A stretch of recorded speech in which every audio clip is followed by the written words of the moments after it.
All right. So how about you build your big line business and then you can take my stage. But no, you can't share first. This is you already took over my last training with the Replit thing. So no, you can't just I'm take just over I'm all my I was just coaching, Noah. contributing to Blue Pebble. That's all. You Taking are, but over also, anything. I got a mini ego. You gotta like let me have like a little bit here. So, all I right, got you. cool. I got you. So I'm starting to have these like crazy, um, you know how like you see enough, do enough, and eventually things start to like do one of these weird things, and you get this crisscross, you know, and like oh, like that's what that person was saying. Oh, that's what that person was saying, and it starts to shift, right? Um, so we've been doing a lot of work with Cass because I will admit, cold calling real estate agents right now is really hard. I'm sure you guys are getting phone calls right now all the time. So you can imagine Cass's job on the other side of that line, trying to get your attention. It's not the easiest thing right now, right? You guys can appreciate that. So we've had to get very creative in our process. And I think one of the interesting and cool things about this is that because we've had to get creative in our process, we've kind of had some realizations about a structure that I really think makes a lot of sense for people. And I just honestly, I think we've like cracked code.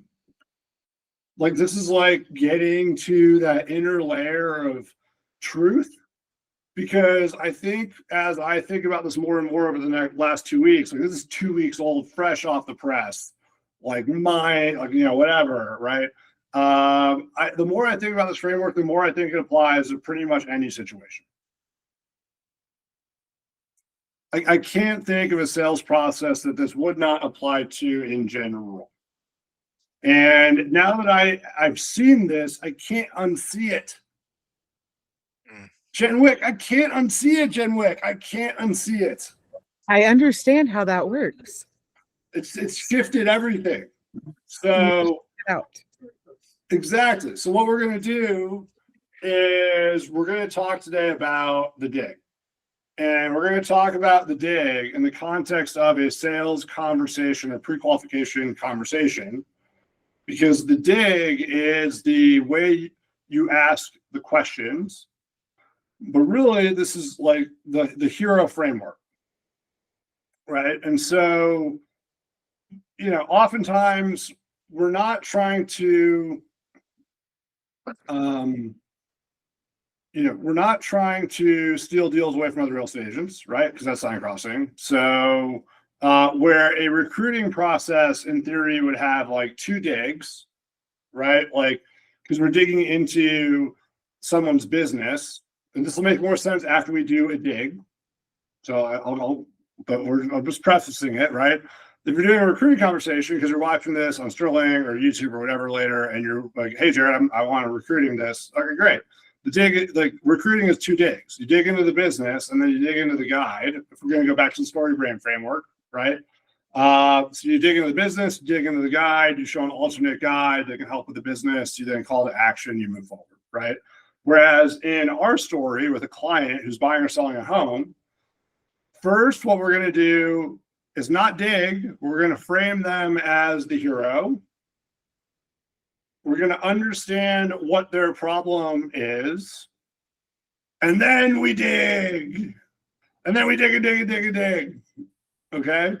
So the object of the dig, therefore, is to make them understand both, one, your empathy. So we're going to try and give empathy through a dig. We're also going to try and not try. We are going to give empathy through a dig because it's all real empathy. We are also going to really help them, in my mind, what I think does really well is frame the stakes of inaction. Because I think a lot of you might have heard this before, but it's like, oh, Noah, yeah, we're just renting out a house. We're thinking about buying this summer. Okay, well, it's March. What do you want to do? We'll call you in a month. We just re-signed our lease. We're good. And if you would have told someone that $100 in rent or $100 in equity over a course of a 30-year mortgage can translate to over $100,000 a year or $100,000 of value at the end of that mortgage, then we would be doing everything in our power to get people out of rentals into homes. Because every $100 you spend every single month on a mortgage is something that helps you build 6 figures in value, 6 figures in net worth over a 30-year period, right? And so we need to get people to see the stakes themselves, and that's what I think the dig helps to do. So I'm going to go through the dig. I'm going to write the dig down, and then Jen, we're going to dig you. Okay. Okay. All right. Okay. Here's the dig. So dig, step 1. No, do you remember step 1 of the dig? Find the gap. Find the gap.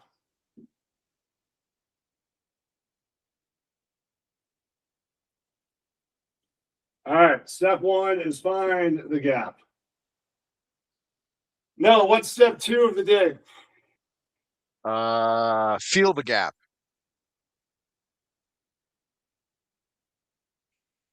Feel the gap. No, what's number 3? Weigh the cost. Feel. Wait. Close enough. No, what's number 4? What's the 4th step? Bridge the gap. Bridge the gap.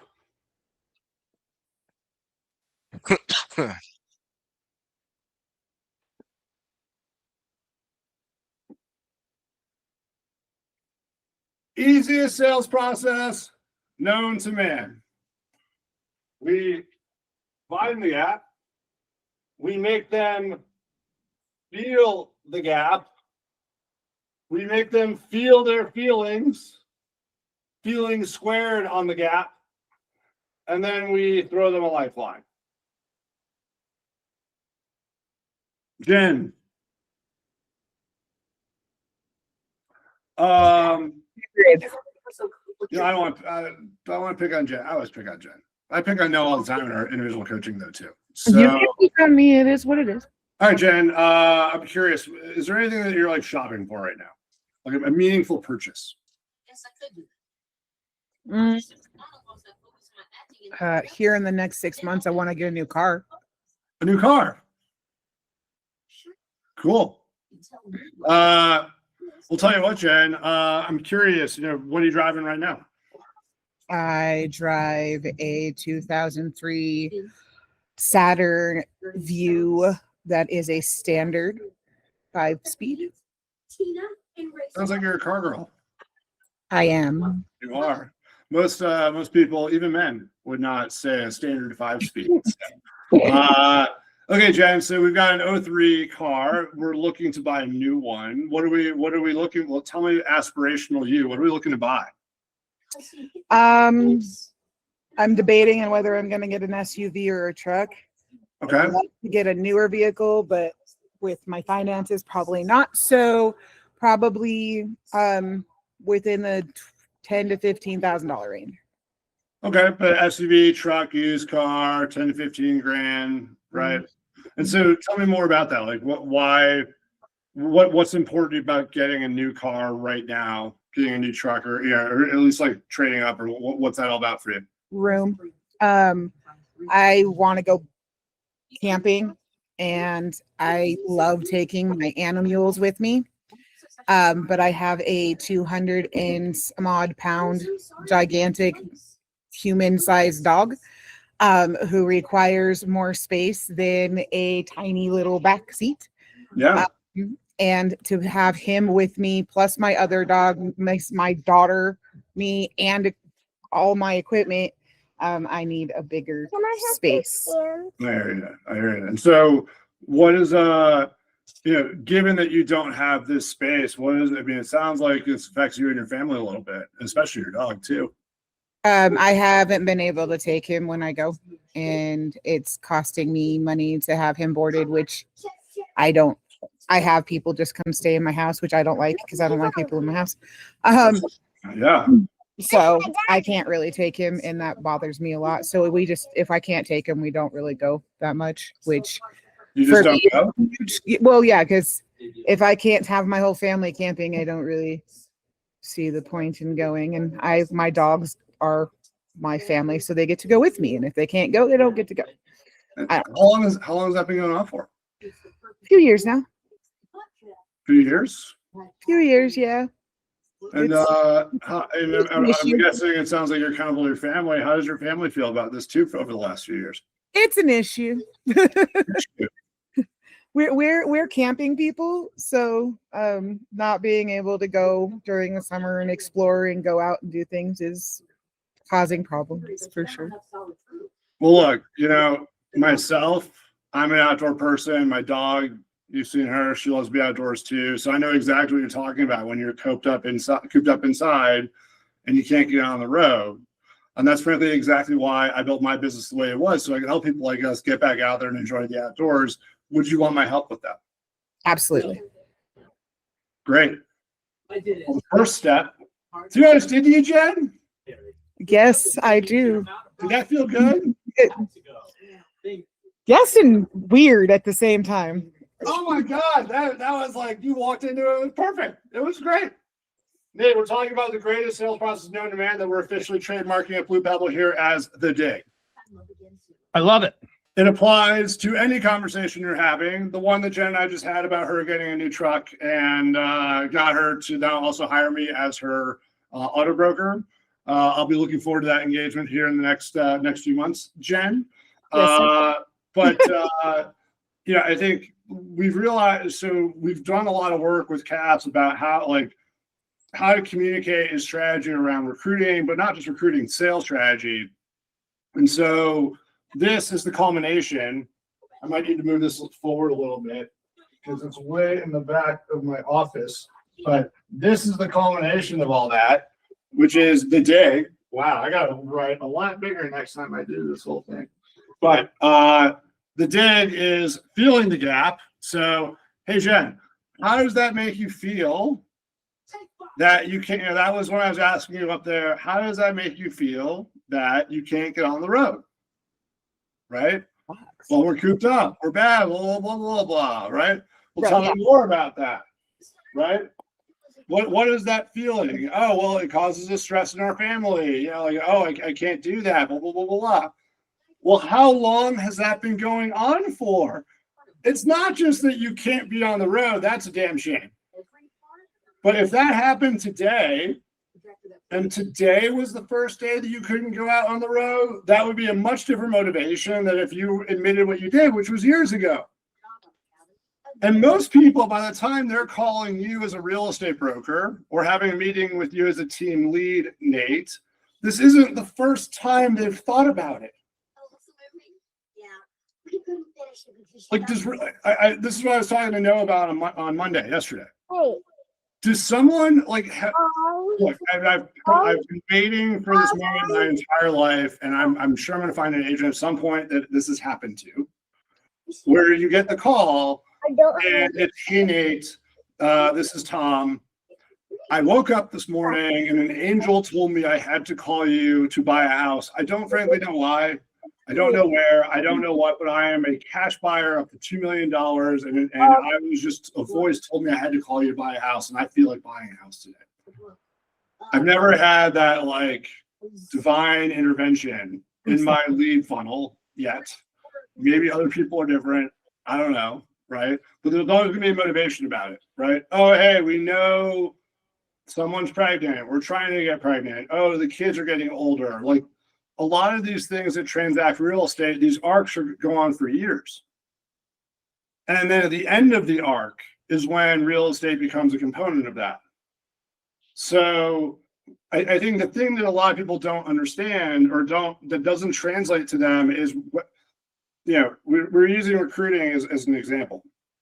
Maybe Nate, this will be helpful for you as you kind of think about recruiting for yourself. But if someone you guys are getting tons of calls every single day. I already know this, right?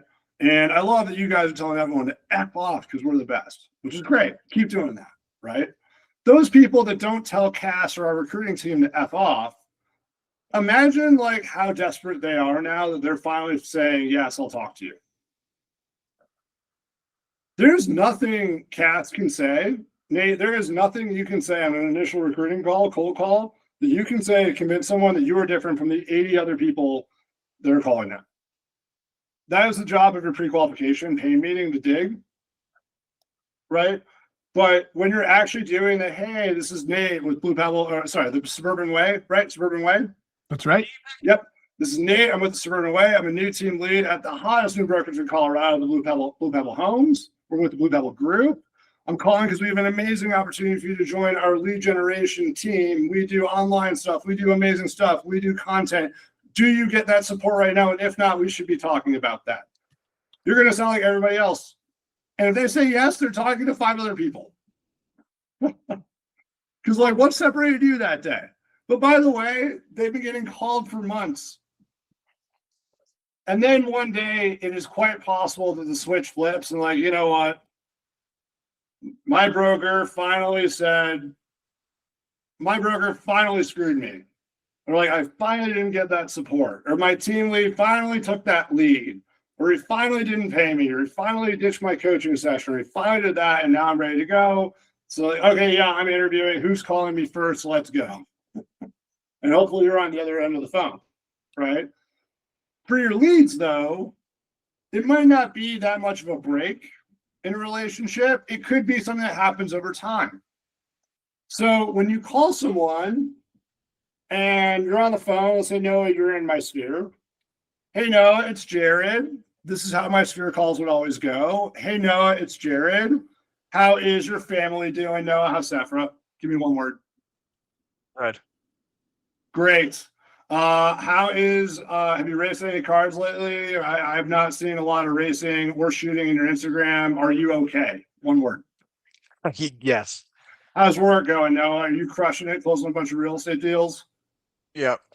Awesome, man. And look, where are you looking to travel to this summer? Because I know you've always got something great going on. So where are you at? Italy.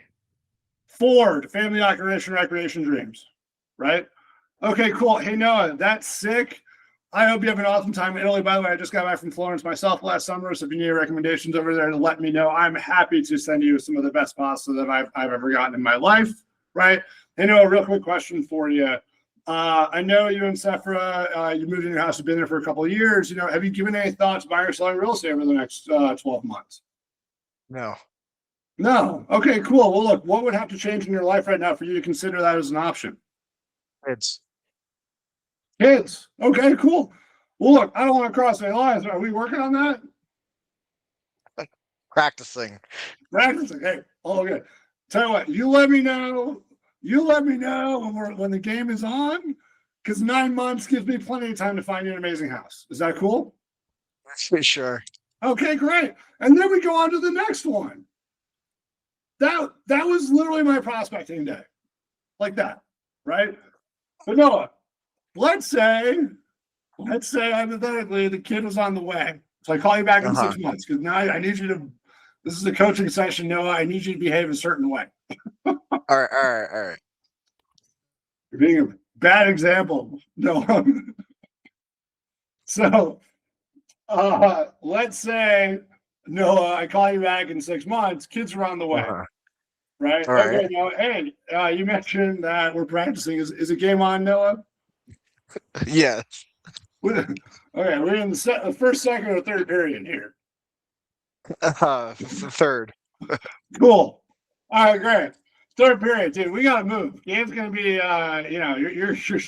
you're getting down to the buzzer here in a second. We gotta get you moving, right? So I'm curious. Tell me about your house right now. Give me like 3 things. It's too small. Not enough storage. Need another garage spot. Curious. So what does the house that you want look like? And by the way, I don't necessarily care so much about features, Noah. Tell me about what you want it to be for you and your family.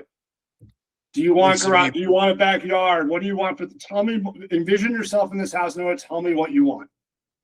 needs to be big enough to raise at least two additional children, and two garages, and with a big backyard for the dog. Sweet. No, I'm hearing a big yard, maybe something fenced, at least 4 bedrooms, probably at least 3 baths. If you're going to have that many kids, you guys are going to want one. The kids are going to want one. You're going to want one for entertaining as well, right? So we're probably looking for something that's at least a 4.3. You're going to want to be on at least 6,000, if not 9,000 square feet. But I think anything less than that, you might get a little cramped up. You know, that all sounds great. And I'm just curious, you know, these are the features of your home, right? But what will it mean to you and your family if we don't find this house? What will it mean for you and your family if we don't find this house before the baby comes? It's going to be a struggle to kind of move around the place where we're at now, and we're going to have to live below our means in order to keep staying where we're at. So you're welcoming a new baby at the same time you're telling me you might have to struggle and live below your means? So not live live below my means in terms of finances, but live below your means in terms of maybe having to get rid of some stuff in order to make room for the baby, if that makes sense. I mean, that doesn't sound like a thing you want to be focused on when you're having the baby. I'm just curious, how long have you guys been concerned about this? We talked about 6 months ago. It didn't seem to be on your radar. True. Well, now we're kind of worried, so because we didn't think about moving earlier. We're worried. How does Sephra feel about this? Well, she's definitely stressed out. She's definitely stressed out. Gotcha. I'm guessing you might be feeling it at the dinner table these days, huh? 100%. Well, look, I've dealt with families in dozens of times. They're having kids, raising kids, kids moving out, moving back in, all sorts of different arrangements. And we don't understand how stressful it can be when your family is not in the position that it wants to be in, especially with a new baby on the way. My team specializes in helping families in transition, and especially when you got a baby on the way, we can make this really quick for you. Would you want my help with that? Yes, absolutely. There we go. Move on to the next thing. And then this is great. Now we're going to get started. Step 1 of my process. Now I'm just going to ask you a couple other questions. No, have you been pre-approved? You're already working with a real estate agent, blah, blah, blah, blah. And now you're already in my intake funnel. And you didn't even, I didn't have to ask for permission to call you back. So I'm calling this the dig. If anyone sees this house online, some copyright infringement, I apologize, but this is now January 27th. We're going to get this online. And I'm going to officially trademark this for Blue Pebble, but we're calling it the dig. Find the gap, make them feel what that gap is creating for them in their lives. Make them feel how long they've been feeling that for, or how that feeling or the lack of, or the gap is affecting their loved ones or their family, their loved ones, their pets, their friends. Make them feel it's not just them. So you have a time option. Hey, how long have you been feeling this for? Jenwick, 3 years? 3 years, Jenwick?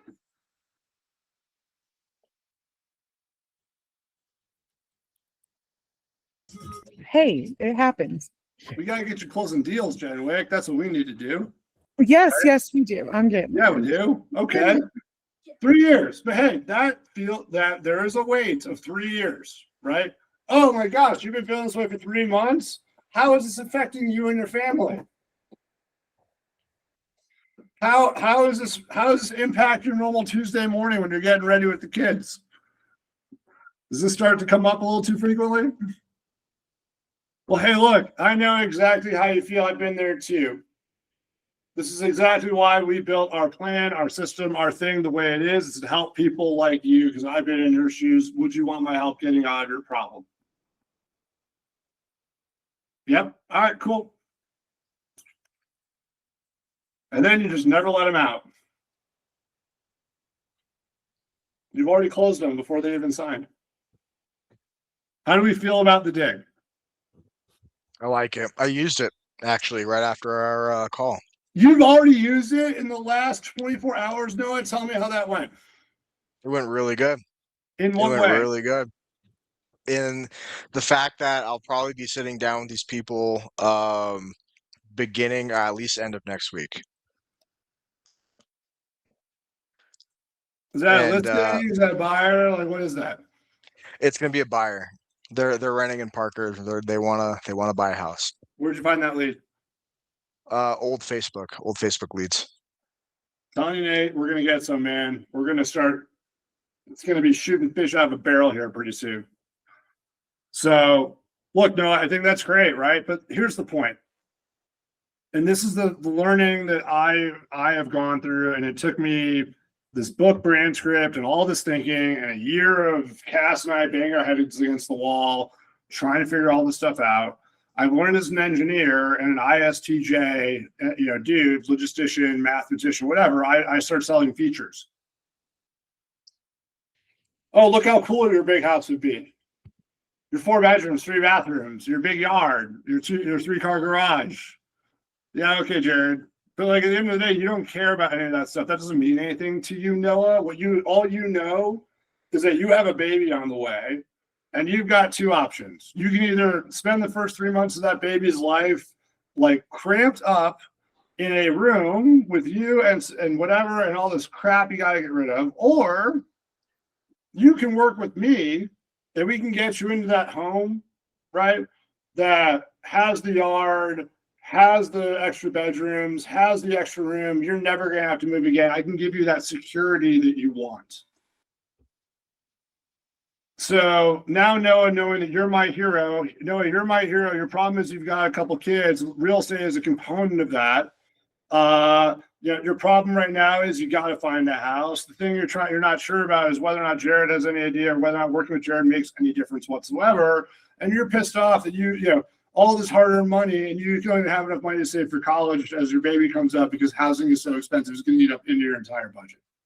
And so they're going to work with your lender. They're going to work with you through a smooth process. You're going to solve all 3 things for them, so you can basically making the money, or at least saving the money on the house. You can show them the stress-free process. And then, by the way, you can get them a house that they want that shows them that you're better than every other agent out there, right? And so I think it's the story brand script, but with just asking questions around the gap and really digging into it. The other thing, too, that I think is really important is there are A's and B's here. So these are like 1A, 2A, 3A. There are B's, and I'm not sure if you guys noticed it, Jen Wick, but I was mirroring you. No, I was mirroring you as you were digging. Did you notice that? So I think there's always room for B, gap B, gap, 1B, 2B, 3B. There is no 4B because we don't want to give people an out. Once we get their commitment for a bridge, we just want to take them on the bridge. They're already in our funnel, right? But a B is a mirror or a follow-up question. And so I think it's not just, and I think that's really where you get the important thing. It's not just, hey, where are you at and where do you want to be? How does it make you feel that you're not at your destination yet? How long have you felt that way and who else is dependent on you to get there? Right? It's not just that, it's making them do the follow-up to that. Right? And a mirror can do that really easily. You don't have to think of a second question. They're already going to tell you. Jen, you did that for me. It's such a good trick. Mirroring is like the most awesome trick in the history of sales. It just gets people to talk. They just keep talking. Oh, you get me. Yeah, I do. I listened to the last 3 words you said. Keep talking. Right? So I think that's something we should train on. I think it's something we should look into. Noah, I'm just curious, now that we've done our half-hour session, you've let me have my limelight, which I really appreciate. My ego is back intact. What has your ChatGPT created that you wanted to share? Oh no, it's basically just everything that we talked about. I mean, I took the transcript Can you from share with the our class? Sure. What is this? Oh, I'm still working on the story brand thing, so that's a separate page.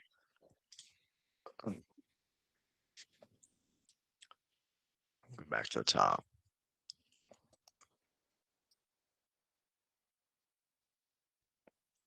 Find it, feel it, weigh it, bridge it. Maybe that's what we got to do. So I can't remember what I did or how I came up with this.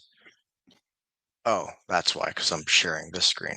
But essentially, it's the same thing, right? Find the gap, and then it kind of gave me a few like baseline questions I can either ask or build off of. So, right, we're finding the gap, we're feeling the gap, we're weighing the gap, or having them feel the cost of it. And then, you know, last but not least is bridging and asking permission. I mean, it's more or less of a cheat sheet for myself as I am talking to these people. Um, that's pretty much it. Well, I mean, I think we'd all want this cheat sheet. Can you scroll down a little bit so we can see it? Yeah. Go to step 2. You just skipped all 3. Oh, sorry. Feel the gap. Sweet.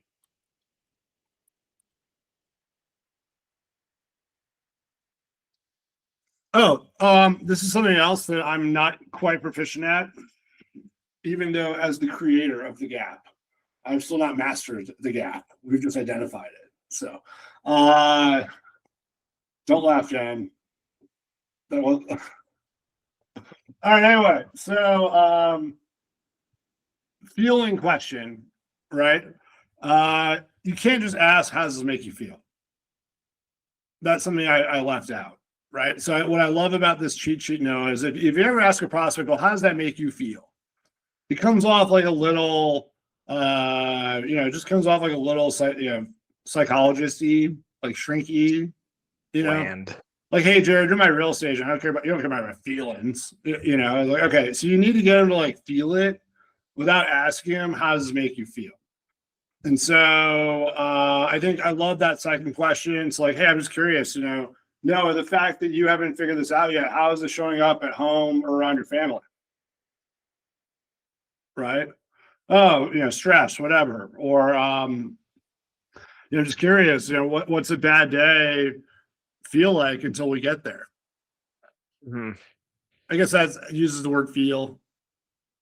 Or, hey, when you think about this, I'm just curious, like when you're thinking about this, you're just kind of hanging out, like what goes through your mind? I think that's another great question with asking, how do you feel? Like, what does your mind say? I think slowing down, letting the silence work is a great tip here, Noah. In fact, I might ask you to put this into a PDF and send it to everybody, if that's okay. The thing that I think is really important here is that slowing down and letting the silence work for you is super important. Boom. In that you don't want to, when you're digging and you're doing the dig, the more awkward it gets, the better. The more, yes, it does, Jen. It does. The more awkward it gets, the better. The more you want to say, "Oh, bless your heart, let me just say something to make this better for you. Let me show empathy by telling you that you're okay." No, we don't want to put in their mind that they're okay, because if they're okay, why do they need to take any action? You've heard it before. You've worked with people who have gone through this in a similar position. That doesn't mean it's okay. We're not saving these people. We want them stuck in their feels, that uncomfortable, like, "Ooh, I'm in my seat and I don't really know how to get out of it because, like, you didn't ask me the question or let me, you didn't give me an opportunity to, like, fight my way out yet." Feels, right?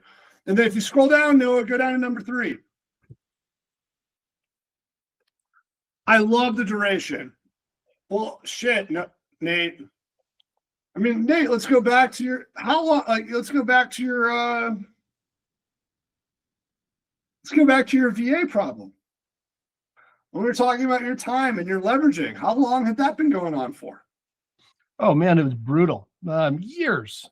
I mean, years, to the point where I would wake up in the morning hating my job, hating my clients. It's horrible. right? But like one day, it seemed like we had that training and we were like talking about it. We're like, oh my God, all this pain that I've been feeling for years, I can solve it right now today. I'm going to take action. And that's what got you into action. Like the next day, you were already solved. And that afternoon, night, you were even solving it, right? We want people remembering that. Because like Nate, I mean, this is a crazy example. We had an entire class on it. It's like you were forced to sit in these fields for an hour and have these like deeper revelations, which you're not always going to be able to have your lead. And by the way, this is another great reason why webinars should be really good lead gen for everybody. Because you can make people sit in their fields for half an hour and then you be the guy to take them out of it, right? Like Nate sat in his fields for an hour, got an idea, like, oh shit, I got to fix it, and then boom, moving forward. That's what we're trying to get people to do when we weigh the cost or weigh the cost of inaction, right? Is how long have you felt this way, Noah? If nothing changes, where are we going to be a year from now? That's one of my favorite questions. I'm going to pull that out on a recruit I just talked to an hour ago. Hey, dude, you got this great gig at a brokerage that buys you the leads. It seems like you make a good living, probably about $100,000. Doesn't sound like that's giving you the freedom you want. Doesn't sound like that's you being the real estate agent that you thought you were going to be. Sounds like in a bad year you make 75, in a good year you make 125. Doesn't really matter how much work you put in, but you got to keep chasing down all those leads. And if you don't make the move, and it doesn't matter, by the way, this is not a Blue Pebble thing. This is a betting on yourself thing. If you don't bet on yourself today, how is it going to feel in a year if nothing's changed?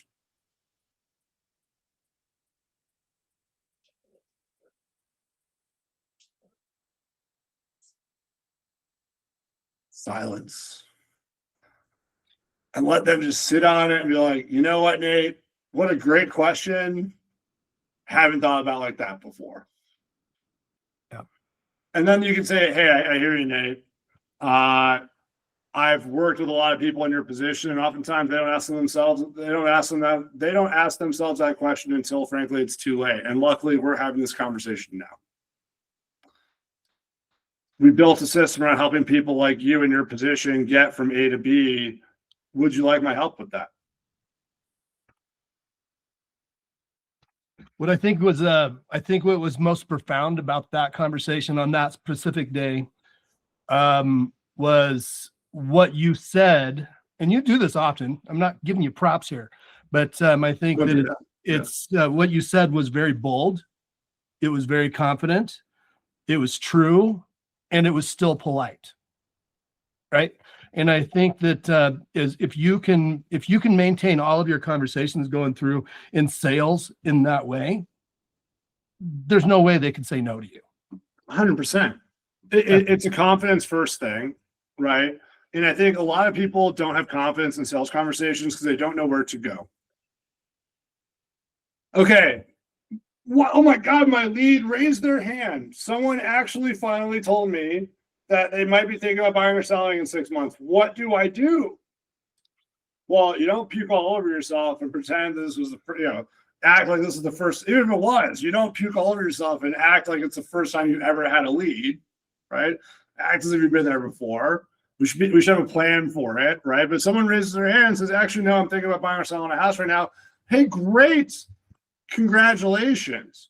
And tell me more about that. Like, what's going on in your life? What's going on in your life that's making you want to buy a house right now? We're not asking about features. Oh, what are you looking for?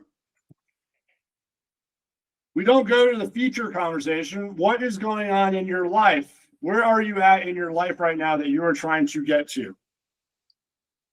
Because that will inform my next question about, great, well, what does life look like in this new place? And I like telling my clients that, don't tell me beds and baths. Don't tell me any numbers. I don't care. I want you to feel this house, right? Where is it? What does the yard look like? What's the view? What are you doing on weekends? We're just tell me about your lifestyle, right? Okay, cool. Now, and by the way, it works on the opposite side too. I've been talking about buyers, think about sellers. Right? Sellers, I would even argue, works better because like no one ever just wakes up and decides to sell their house. Like you've given that thought. Like a lot of thought, right? Because you know how much of a pain in the ass it is to sell your house. So sellers, like, hey, where are you trying to get to? And now isn't real estate for buyers, the problem is real estate is the hurdle preventing them from entering the next phase of their life, right? Whereas, it's almost like in front of them, right? They're going down their life path and they see an obstacle in front of them and they see their life that they want behind that. And now they got to jump over that hurdle. Sellers, I think it's a slightly different mentality and we can use this in our sales tactics. They're running to something and that house is grabbing them by the foot. They can't get there. They already see the other side. In fact, they might have been moved into their new house or their new place of living or their new lifestyle, whatever they're trying to get to. And they can't mentally be fully there until they get rid of this thing. Right? So the gap that we should be selling at all points is the lifestyle that you're trying to get to, always. The confidence, the security, the serenity, right? Not this chaos, stress, uncertainty that you're feeling right now. Yeah.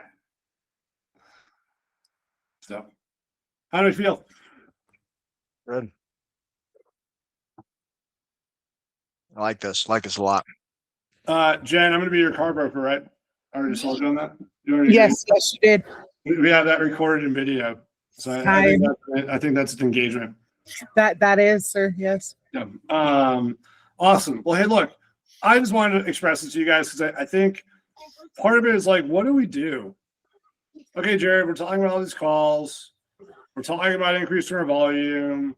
We're talking about getting more activity. We're going to do all these activities. And what happens when someone actually raises their hand? How do we have this conversation? And I think what we're trying to do here is we're trying to get that emotional buy-in to get them to want to move forward, right? Because if we're just telling them, oh yeah, well, I can get you a house in Greenwood Village. Yeah, 5 bed, 6 bath, no problem. No one's bought into that. Because it's not the bedrooms or the bathrooms, it's not the number. It's the fact that, hey, dude, you're 4 months away from grilling out of that sick backyard with that sick pool and that huge lawn and that outdoor TV in your gated community after you play 9 holes at Cherry Hills. You're 4 months away from that. You just need to start the process by taking the first step and let me pre-qualify you.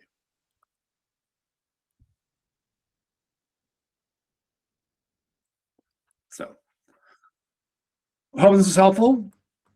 100%. Sounds like we're masterminding tomorrow. If you guys are able to make it tomorrow, we'll do a little potpourri. Kind of see what the group feels like for topics and stuff like that. I don't have anything offhand. Yeah, I mean, if there's anything else we want to talk about on Friday, just let me know and we can figure it out. Are we doing ACU tomorrow too? I'm doing a lot of talking tomorrow. Yeah. Yeah, you are. I'm going to try and keep my mouth shut at the mastermind, though. I won't be at the mastermind. For the mastermind, do you think it just logistics? Do you think it would be better to go straight to Cherry Creek North Drive then for the ACU? The issue is I don't know that. I hear your question, Nate.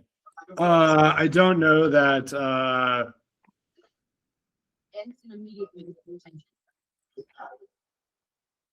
You could go down to the office, do the ACU there, because our mastermind's only like 5 minutes down the street. Yeah, you might have to use the office. I don't know they're going to let you in early to Cherry Creek. Okay. Cool. I'll just do that. When's the next master or ACU? Middle of February, I think. Yeah, I'll probably do that one. that's what I'm gonna do. Cool. Yeah, we've got like 40 people coming tomorrow. It's crazy. So, awesome. Well, talk to you guys tomorrow. It sounds like. Appreciate you listening on the introduction of the dig, the world premiere of the dig, and we'll continue to talk about it. So, see you tomorrow, and appreciate you guys showing up. So, Appreciate it. Thanks, Have a good guys. one, guys. bye. Bye.